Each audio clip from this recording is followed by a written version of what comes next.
Film money back guarantee के premiere ने साबिक पीटीआई रहनुमा फवाद चौधरी को 9 मई केस में सजा से बचा लिया। फैसलाबाद की इंसदादे दहशतगर्दी अदालत ने 9 मई के 3 मुकदमात में 196 अफराद को 10 साल तक कैद की सजाएं सुनाई, जिनमें उमर अयूब, शिबली फराज और दरताज गुल शामिल हैं, जबकि फवाद चौधरी, जैन कुरैशी और ख्याल कास्त्रो समेत 88 अफराद को बरी कर दिया गया। अदालती फैसले के मुताबिक फवाद चौधरी उस रोज फिल्म मनी बैक गारंटी के प्रीमियर में बतौर मेहमान खुसूसी शरीक थे। फिल्म के डायरेक्टर और प्रोड्यूसर फैसल कुरैशी ने अदालत में उनकी मौजूदगी की गवाही दी, जिसे दीगर शवाहिद के साथ कबूल किया गया।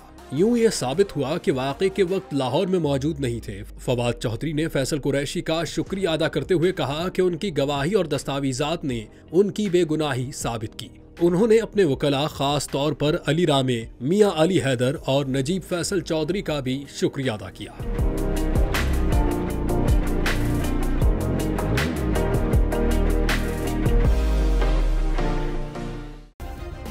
सब्सक्राइब करें और बेल दबाएं ताकि कोई खबर रह न जाए।